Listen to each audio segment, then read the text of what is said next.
أعوذ بالله من الشيطان الرجيم. بسم الله الرحمن الرحيم. وإذا طلقتم النساء فبلغن أجلهن فلا تعذلوهن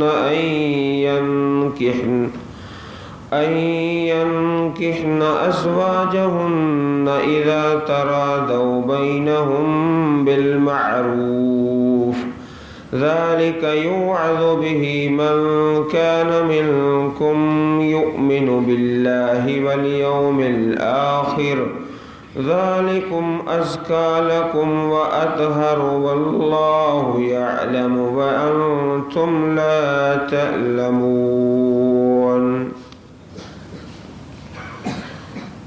وَإِذَا طَلَّقْتُمُ النِّسَاءَ، اور جب تم طلاق دے دو عورتوں کو، فَبَلَغْنَ أَجَلَهُنَّ، اور وہ پہنچ جائیں اپنی عدت کو، عدت پوری کر لیں اور آگے کسی جگہ پر نکاح کرنا چاہیں، فَلَا تَعْضُلُوهُنَّ، پس نہ تم روکو ان کو. تعزلو، تم سے مراد اس عورت کے ولی، اولیاء کو منع کیا ہے کہ نہ تم روکو ان کو، ان ينكحن ازواجهن، کہ وہ نکاح کریں اپنے خامدوں سے، اذا تراضوا بینہم بالمعروف، جب وہ راضی ہو جائیں آپس میں اچھے طریقے کے ساتھ.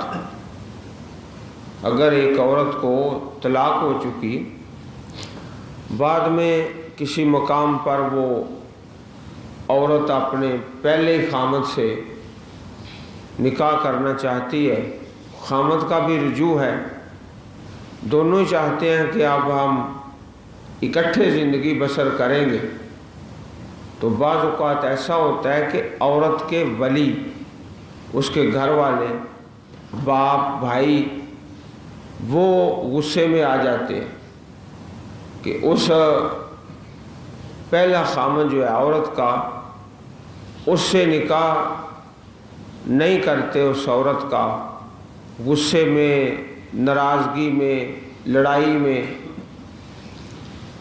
شریعت نے، اللہ کی کتاب نے اس بات سے منع فرمایا کہ اگر ایک عورت کو طلاق ہو چکی ہے، بعد میں وہ عورت اپنے پہلے خامد سے زندگی بسر کرنا چاہتی ہے، خامد بھی چاہتا ہے، دونوں کی خواہش ہے، تو پھر عورت کے ولیوں کو یہ حق نہیں ہے کہ اس کو روکے.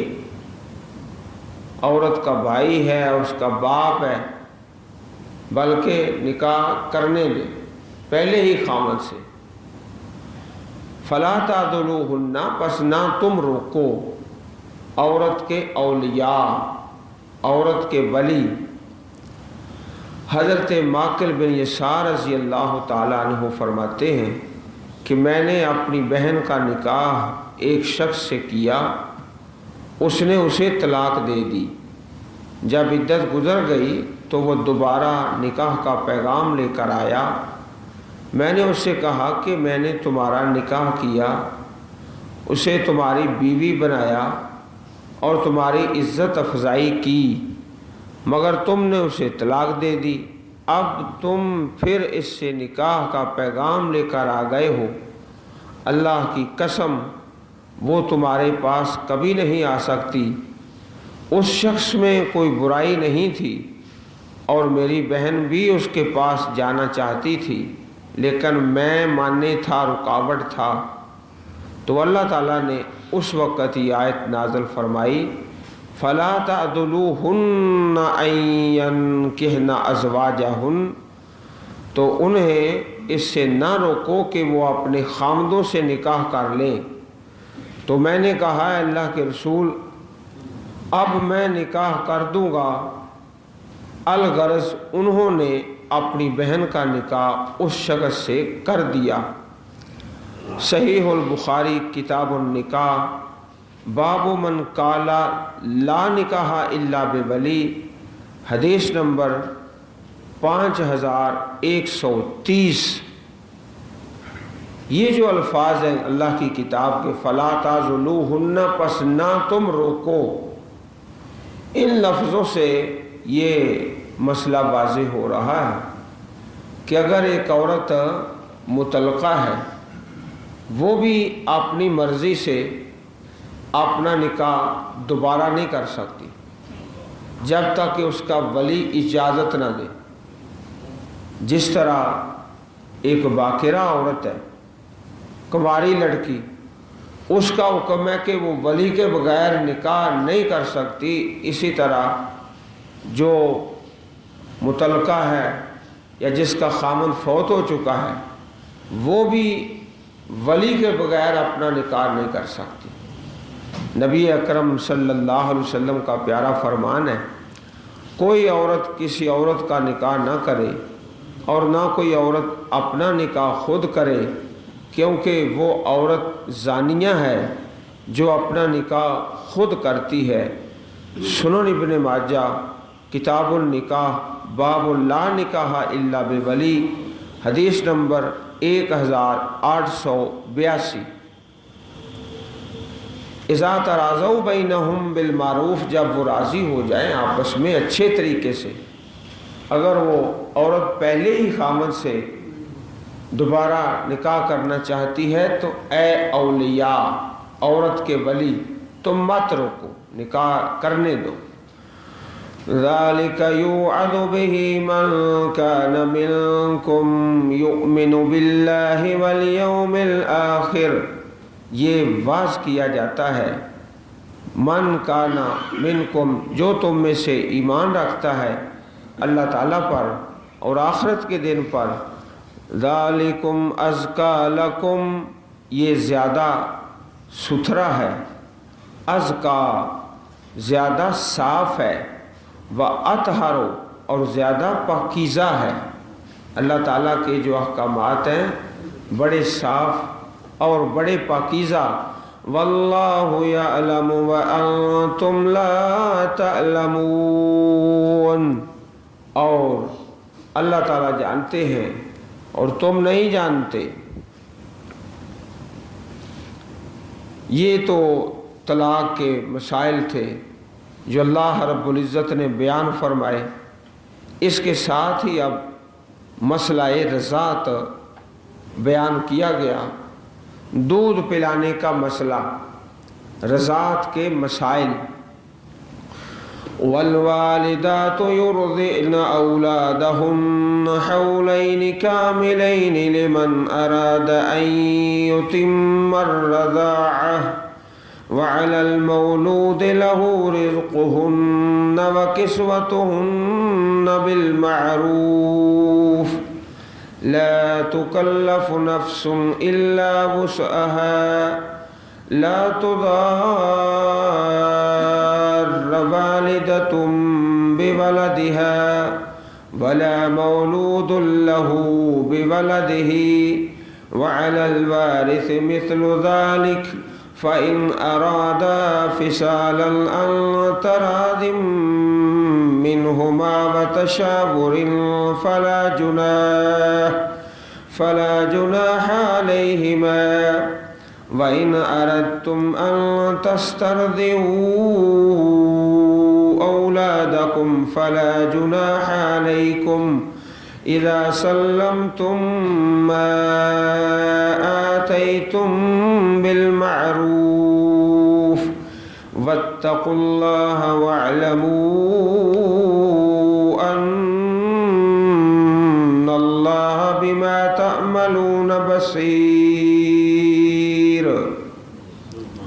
والوالدات، اور مائیں، یرضعن، دودھ پلائیں، اولادہن، اپنی اولادوں کو، حولین کاملین، 2 سال مکمل، 2 سال مکمل، لمن ارادہ ان یتم الرضاعۃ، جو چاہتا ہے کہ مکمل کرے دودھ کی مدت، الرضاعۃ، دودھ کی مدت جو ہے 2 سال ہے، 2 سال کوئی مکمل کرنا چاہتا ہے تو اس کے لیے یہ حکم ہے کہ ٹھیک ہے وہ پورا کرے۔ 2 سال تک مدت ہے دودھ پینے کی۔ وَعَلَى الْمَوْلُودِ لَهُ رِزْقُهُنَّ وَكِسْوَتُهُنَّ بِالْمَعْرُوفِ، مولود لہو جس کا بچہ ہے، جس کا بچہ ہے اس کے ذمے فرض ہے رزقہن، ان کا کھانا عورتوں کا، وکسوتہن اور ان کا لباس، بالمعروف اچھے طریقے سے۔ عورت جو دودھ پلا رہی ہے تو اس بچے کے باپ کے ذمہ فرض ہے اس عورت کا کھانا اور لباس اور خرچ اخراجات، یہ باپ کے ذمے ہے۔ لا تکلف نفس الا وسعها، نہ تکلیف دی جائے کسی جان کو مگر اس کی طاقت کے مطابق۔ لا تکلف نفس، اگر ایک آدمی ہے اس کا بچہ ہے، عورت دودھ پلا رہی ہے تو وہ خرچہ ہی اتنا مانگتی ہے جتنا وہ آدمی دے ہی نہیں سکتا، اتنا اس کے پاس وسائل ہی نہیں ہے، یہ غلط بات ہے۔ لا تکلف نفس الا وسعها، باپ سے طاقت سے زیادہ خرچہ مانگا جائے، غلط ہے۔ اسی طرح عورت ہے اس سے دودھ تو پلوایا جائے بچے کے لیے، لیکن اس کو خرچ نہ دیا جائے، نہ اس کا کھانا نہ اس کا لباس، یہ عورت پر بھی ظلم ہے۔ تو اللہ پاک نے دونوں طرف ہی ظلم زیادتی سے منع فرمایا۔ لا تضار والدۃ بولدها، نہ تکلیف دی جائے والدہ کو اس کے بچے کے ساتھ کہ دودھ پلایا جائے اور اس کا خرچ نہ دیا جائے، ماں کو تکلیف ہے۔ ولا مولود له بولده، اور نہ اس کو تکلیف دی جائے جس کا بچہ ہے، باپ اس کے اولاد کے ساتھ، بولده، کہ اس کی ہمت سے زیادہ خرچ کا مطالبہ کر دیا جائے۔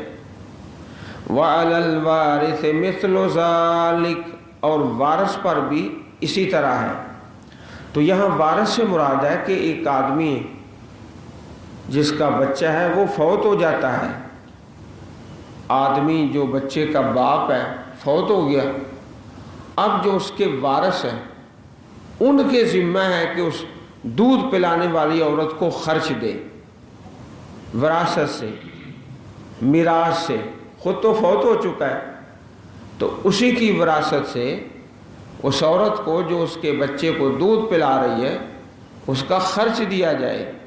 فَإِنْ أَرَادَا فِصَالًا عَنْ تَرَاضٍ مِّنْهُمَا وَتَشَاوُرٍ، بس اگر وہ دونوں ارادہ کر لیں، میاں بیوی، بچے کے ماں باپ، فصالا، دودھ چھڑانے کا، دودھ چھڑانا چاہتے ہیں، عَنْ تَرَاضٍ مِّنْهُمَا، رضامندی سے، وَتَشَاوُرٍ اور مشورے سے، فَلَا جُنَاحَ عَلَيْهِمَا، پس نہیں کوئی گناہ ان دونوں پر، اگر وہ مدت نہیں پورا کرنا چاہتے 2 سال کی، بلکہ 1 سال ہے، 1.5 سال ہے، 6 مہینے ہیں، اتنی مدت میں دودھ چھڑانا چاہتے ہیں، آپس میں وہ راضی ہیں، ان کا مشورہ ہے تو ٹھیک ہے، اللہ پاک نے اس کی رخصت دی ہے۔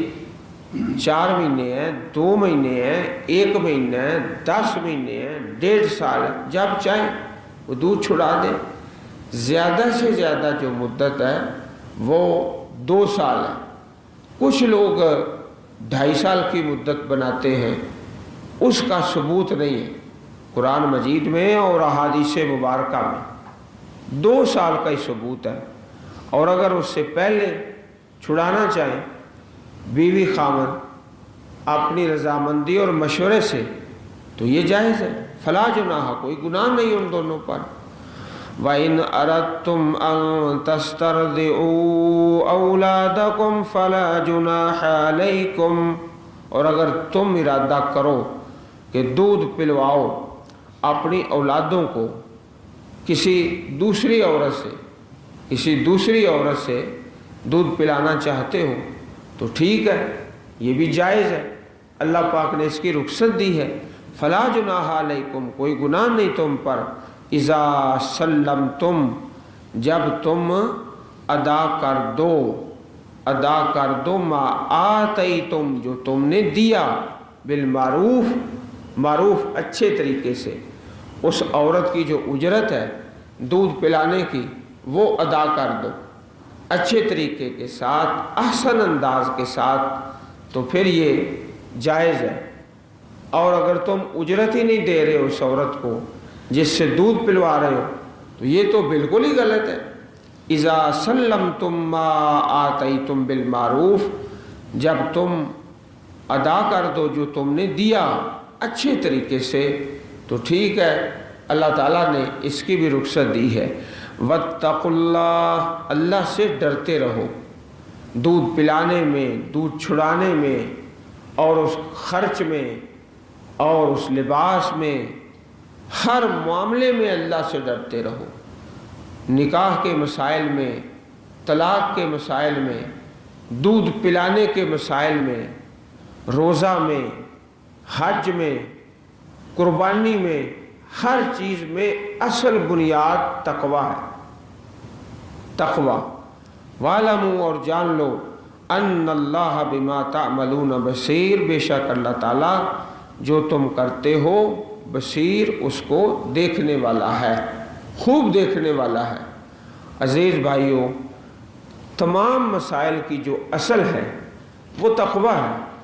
نکاح کے موقع پر بھی ایسا ہی ہے، 1 2 3 4 کئی مرتبہ پیارے پیغمبر صلی اللہ علیہ وسلم ایسی آیات کو تلاوت فرماتے جس میں یہی حکم آتا، پرہیزگاری، خوف خدا، اللہ کا ڈر، گھر کے اندر، گھر میں سکون ہے، ملک میں سکون ہے، گھر میں بے چینی ہے، ملک میں بے چینی ہے، خاندانوں سے ملک کے اجتماعی نظام پر اثر پڑتا ہے۔ وَاعْلَمُوا أَنَّ اللَّهَ بِمَا تَعْمَلُونَ بَصِيرٌ وَالَّذِينَ يُتَوَفَّوْنَ مِنكُمْ وَيَذَرُونَ أَزْوَاجًا يَتَرَبَّصْنَ بِأَنفُسِهِنَّ 4 أشهر وعشرا فَإِذَا بَلَغْنَ أَجَلَهُنَّ فَلَا جُنَاحَ عَلَيْكُمْ فِيمَا فَعَلْنَ فِي أَنفُسِهِنَّ بِالْمَعْرُوفِ وَاللَّهُ بِمَا تَعْمَلُونَ خَبِيرٌ۔ پچھلی آیت میں بصیر، ادھر خبیر، وزن ایک جیسا۔ قرآن پاک اللہ کی طرف سے معجزہ ہے، ایک جیسے حروف پر آیات کریمات کو ختم کیا جاتا ہے۔ والذین، اور وہ لوگ، یتوفون منکم، فوت ہو جاتے ہیں تم میں سے اور چھوڑ جاتے ہیں، ازواجا، اپنی بیویاں، یتربصن، وہ انتظار کریں، بانفسہن، اپنے نفسوں کے ساتھ، اپنے آپ کو روک کر رکھیں، 4 اشہر و عشرا، 4 مہینے 10 دن، 4 مہینے 10 دن، یہ عدت ہے۔ متوفی عنہا زوجہا، جس کا خامد فوت ہو چکا ہے۔ شروع میں 1 سال کی مدت تھی، جس کا خامد فوت ہو جائے 1 سال تک وہ عدت میں ہے۔ پھر یہ آیت کریمہ نازل ہوئی اور اس میں یہ حکم آ گیا، 4 اشہر و عشرا، 4 مہینے 10 دن۔ فَإِذَا بَلَغْنَ أَجَلَهُنَّ، پس جو پہنچ جائیں اپنی عدت کو، فَلَا جُنَاحَ عَلَيْكُمْ، پس نہیں کوئی گناہ تم پر، فِيمَا فَعَلْنَ فِي أَنفُسِهِنَّ، جو کریں وہ اپنی ذات کے متعلق، بالمعروف، اچھے احسن انداز کے ساتھ عدت ختم ہو جائے، عدت پوری ہو جائے، اس کے بعد پھر آگے نکاح کا انتظام کرنا، تو اس میں کوئی حرج نہیں۔ واللہ بما تعملون خبیر، اور اللہ تعالیٰ جو تم کرتے ہو اس کی خبر رکھنے والا ہے۔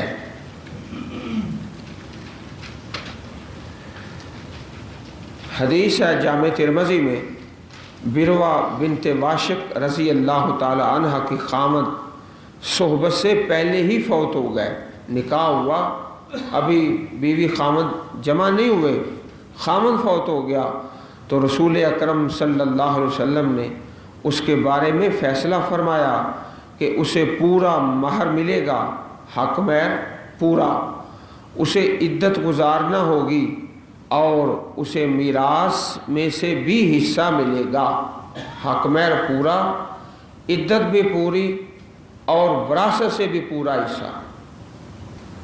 یہ حدیث پاک جامع ترمذی کتاب النکاح حدیث نمبر 1145، سنن نبی داود حدیث نمبر 2114۔ اس طرح عدت کے اپنے مسائل ہیں کہ عورت زینت نہیں کر سکتی، شوخ کپڑے پہننا، خوشبو لگانا، حتیٰ کہ صحیح بخاری شریف میں حدیث ہے، رسول اکرم صلی اللہ علیہ وسلم نے ایسی ہی ایک عورت کو آنکھ میں تکلیف کے باوجود سرما ڈالنے کی اجازت نہیں دی، آنکھوں میں تکلیف ہے باوجود اس کے آپ نے رخصت نہیں دی کہ سرما ڈالا جائے۔ صحیح البخاری کتاب الطلاق حدیث نمبر 5338۔ عدت کے دوران اسے خامند والے مکان سے دوسری جگہ منتقل ہونے کی بھی اجازت نہیں۔ سنن نبی داود کتاب الطلاق جامع ترمذی۔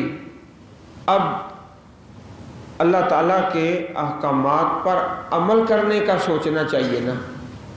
ہم عام طور پر یہ سوچتے ہیں کہ کس طرح کوئی بہانہ کر کے اس حکم سے ہماری جان چھوٹ جائے۔ مجبوری ہے جی، عورت اپنے خامند کے گھر عدت نہیں گزار سکتی، یہ مجبوری ہے، اور جو لفظ ہے مجبوری کا وہ خود مجبور ہو گیا ہے کہ مجھ پہ بڑا جبر ہوا ہے، بہانے کر کے کہ کسی طرح اللہ تعالیٰ کی حد پر عمل نہ ہی کرنا پڑے، کیسے جان چھوٹ جائے۔ ہاں ایک رخصت ہے، صحیح مسلم شریف میں حدیث ہے کہ عدت کے دوران ایک عورت کو طلاق ہو چکی ہے یا اس کا خامند فوت ہو چکا ہے، تو دوران عدت ضروری کام کے لیے دن کے وقت وہ گھر سے باہر جا سکتی ہے، کوئی ضروری کام ہے، دوائی لینی ہے، بیمار ہو گئی ہے، کوئی قریبی رشتہ دار فوت ہو گیا ہے، تو دن کے وقت جائے اور اپنا کام مکمل کر کے واپس آ جائے، چاہے وہ طلاق والی ہے یا اس کا خامند فوت ہو چکا ہے، اتنی رخصت ہے۔ یہ حدیث صحیح مسلم شریف میں ہے۔ تو عزیز بھائیوں، اللہ تعالی ہمیں توفیق دے کہ ہم اللہ کی حدود پر عمل کریں، عمل کرنے کی کوشش کرنی ہے۔ وَلَا جُنَاحَ عَلَيْكُمْ فِي مَا أَرَّزْتُمْ بِهِ مِنْ خِطْبَةِ النِّسَاءِ أَوْ أَكْنَنْتُمْ فِي أَنفُسِكُمْ وَلَا جُنَاحَ عَلَيْكُمْ، تم پر کوئی گناہ نہیں، فِي مَا أَرَّزْتُمْ بِهِ، جو تم اشارہ کرو، أَرَّزْتُمْ اشارہ کرو، من خطبۃ النساء، عورتوں کی منگنی سے، خطبہ منگنی رشتہ، او اکننتم، یا تم چھپا کر رکھو، فی انفسکم، اپنی جانوں میں، عالم اللہ، اللہ نے جان لیا،